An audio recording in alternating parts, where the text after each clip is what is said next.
Contextualizando o Enem 2016, o seu cursinho digital. Se você perdeu o primeiro bloco, vale a pena você ir lá nas nossas redes sociais, lá no Facebook, lá no YouTube, que vai estar esse programa.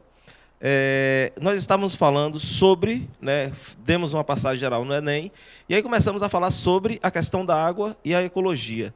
Então, pegue esse programa, o primeiro bloco, lá nas nossas redes sociais, para você ficar ligado no que a gente está falando. Você, telespectador do Contextualizando, da TV Câmara Barreiras, canal 4.1, você vai ter 8 programas especial Enem aqui na nossa TV genuinamente barreirense, TV Câmara Barreiras. Tia Rô, vamos lá, vamos continuar. E aí, falávamos sobre a relação da água e o Enem, que não pode faltar nunca, porque passa pela questão da ecologia e tudo mais. E aí você estava falando ali em off, a saúde pública também, né? Que não pode deixar de citar. Exatamente. Continuando falando de água, não focar em estudar água simplesmente aquela molécula. Vamos ver a água em que sentido, em que aspecto.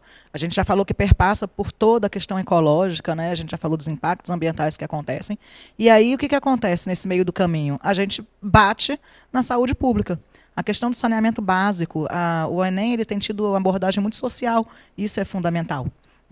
Então, quais são as principais doenças onde a água interfere nesse tipo de coisa? A gente tem aí, infelizmente, hoje ainda no mundo, milhões de pessoas morrendo por doenças que são transmitidas com relação à água. A gente tem a questão da cólera, a gente tem a diarreia, a gente tem a própria dengue aqui no Brasil, que a gente teve no ano de 2015, um surto muito grande, dengue, zika, chikungunya, tudo isso está associado à questão da água também, A gente tem algumas... E tem que estar antenado também, pensar não só no contexto antigo, mas estar sempre acompanhando as novidades, porque só falando de dengue, zika e chikungunya, a gente aí só pensando em água, a gente já tem 2 novidades que aconteceram no ano passado para cá.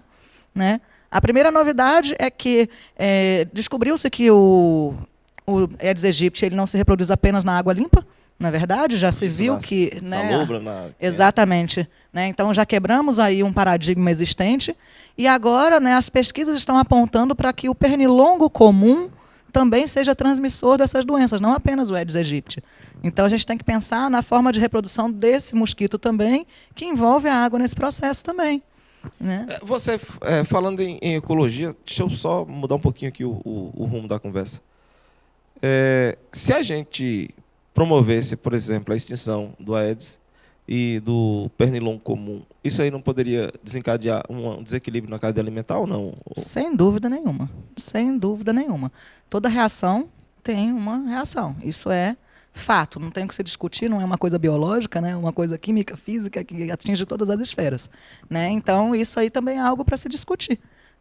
Que impacto seria? Qual é a população? Quais são as populações que seriam diretamente afetadas por conta dessa extinção disso aí?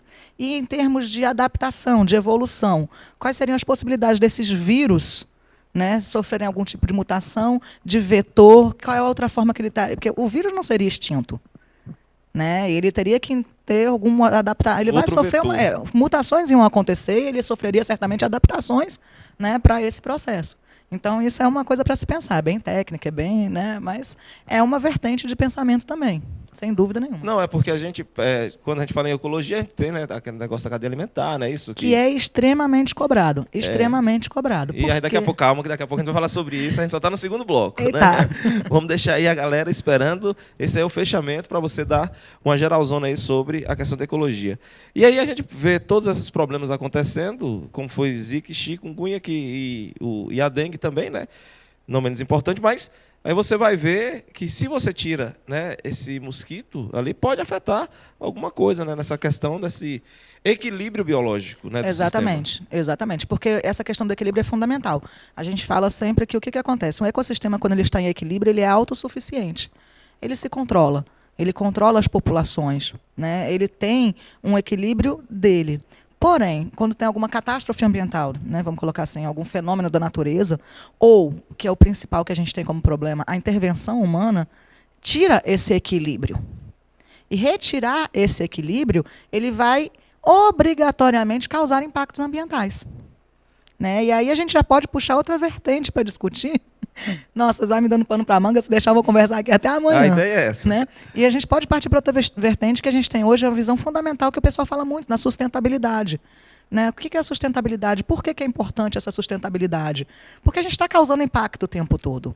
E a gente sabe que não dá para retroceder, dizer que não vamos causar impacto. Isso é ilusório, é utópico. Né? Você quer o quê? Acabar com o impacto sem energia elétrica? Não tem como. Você quer acabar com o impacto sem usar seu carro? Não. Você quer acabar com o impacto sem a agricultura, né, se tecnificar cada vez mais? Então a gente sabe que o impacto ele é Falar necessário. em agricultura, teve o fórum, minha produção, o fórum da água já aconteceu? Ou vai acontecer ainda? Aconteceu já essa aconteceu, né? Foi semana, dia salvo 29, engano, não se foi? eu não me engano, salvo engano, foi? Isso. Foi sexta-feira, né? Isso. Pois é, e assim, telespectador, eu estava perguntando aqui, porque era para eu ter participado e não deu, e eu fiquei sabendo que os irrigantes aqui agora, só 60% dos pivôs vão ser, né, cortados, né? A questão da irrigação. Já estão diminuindo, foi um consenso entre eles, porque a gente sabe que o impacto está acontecendo. Teve uma entrevista com o Cisino e foi falado, 60% da irrigação aqui agora vai ser parada por conta da baixa das águas dos Exatamente. rios, É nesse período agora da entre-safra, né? Na verdade, eles fizeram reuniões e chegaram a esse acordo entre si, porque sentiram a necessidade realmente disso. Como a agricultura ela tem... Da sustentabilidade que a gente estava falando agora. Exato. Mas aí, assim, pegando esse gancho da sustentabilidade, né, esse é um dos eixos. Por quê? A questão da sustentabilidade que as pessoas precisam compreender não é só o conceito geral que todo mundo tem em casa, que acha que sustentabilidade é usar os recursos naturais sem prejudicar as gerações vindouras. Ok, isso é lindo, mas como se faz isso? E aí, então, eu quero que você pense em casa, né, que a sustentabilidade ela tem 3 eixos, 3 vertentes que têm que ser trabalhadas. Porque nós não podemos parar a produção, nós não podemos parar o progresso, não podemos parar a tecnologia, não é isso? E para que isso aconteça, então, o processo de produção ele tem que ser sustentável. Tá? Então, nós temos que ter 3 vertentes aí. O que uma atividade, né, um impacto que a gente vai causar, o que precisa ter para se fazer determinada atividade? Ela tem que ser ecologicamente equilibrada.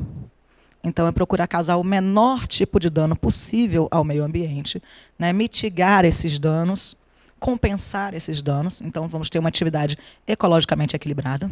Essa atividade ela tem que ser economicamente viável, ok? Porque senão o processo não se mantém. Se não houver retorno financeiro, não tem como você manter o processo funcionando. E ela tem que ser socialmente justa. Porque você não pode manter o meio ambiente equilibrado e ter retorno financeiro prejudicando toda uma classe, né, social. Então, quando a gente pensar em sustentabilidade, aí você está vendo que a biologia ela se integra com tudo isso. Você tem que ter uma vertente ecológica, uma vertente econômica e uma vertente social. Senão, não é sustentável. E você fala isso com muita propriedade, porque eu sei que você é uma... Não sei se eu posso dizer uma ecologista, ambientalista convicta, vamos botar assim, melhor dizendo. E você você já trabalhou na Secretaria do Meio Ambiente aqui do município de Barreiras, exato, né? Eu sou engenheira agrônoma por formação e me especializei na área ambiental realmente, né? Na gestão ambiental, gestão de recursos do cerrado, direito administrativo e ambiental. Trabalho com isso, além de dar aula, então eu gosto muito e procuro ter propriedade no que eu falo, porque eu acho que realmente a gente precisa disso, né? Não é um discurso bonito, é realmente uma necessidade que a gente tem que colocar na nossa cabeça e que ela depende de todas as esferas, não é só do grande produtor, não é só do industrial, é de todo mundo. A gente tem que pensar sempre que as nossas atitudes elas têm que partir desse tripé. Se elas não partirem desse tripé, elas vão se tornar insustentáveis. E se uma soma de ações forem sustentáveis, nada se sustenta no final do processo. Exatamente. Gente, contextualizando é assim, aqui o papo é reto. E é para você, telespectador, para ficar ligado nisso. Né? Professora Rosângela dando show hoje aqui sobre biologia. E quando a gente fala de sustentabilidade, isso é leitura. Tá? Nós estamos fazendo uma leitura geral do que é a biologia e aonde ela está inserida. Se você não conhece isso, você nunca vai ter uma discussão, né, apropriada do conteúdo. Só pegando o gancho aqui, Jean, para finalizar esse raciocínio, o que a gente está falando aqui é algo muito antigo. A gente remete à nossa Constituição Federal. Tá? O artigo 225 da Constituição Federal ele é o artigo-mãe da legislação ambiental que a gente tem. Nele é dito que todos têm direito a um meio ambiente equilibrado. Okay? Então, temos direito. É um direito nosso garantido pela nossa maior legislação. Okay? E, nesse mesmo parágrafo, diz que é também o quê? Dever de todos preservar esse meio ambiente. Então, não é uma coisa que tem que ser de ação pública ou que tem que ser do produtor, de quem está... Né? É direito e dever incluso na Constituição Federal. Então, não só a água, como os recursos, de um modo geral, que são parte da biologia, entrando na ecologia, como a gente está falando, a questão do sistema de produção, de tecnologia, a biotecnologia que a gente falou, da genética e tudo mais. Tudo isso está integrado dentro dessa questão legal também. Então, essa compreensão básica das legislações que garantem esses direitos ao cidadão também é explorado dentro do Enem. Você já ouviu falar em Ricardo Molion? Não leu nada ainda dele. Ainda né? não. Não, ele é um cientista, ele é físico. Se eu não me engano, ele é físico da Universidade Federal, acho que do Pernambuco, meu Deus, ou do Ceará, não sei. E, telespectador, que eu vou falar aqui agora, não é o que está nos livros. Então, assim, fique ligado no que você vai ler sobre a questão do CO2, dos impactos ambientais. Molion disse e diz que a nossa ação não interfere diretamente na produção a mais de CO2, então não vai interferir também nessa visão do impacto ambiental.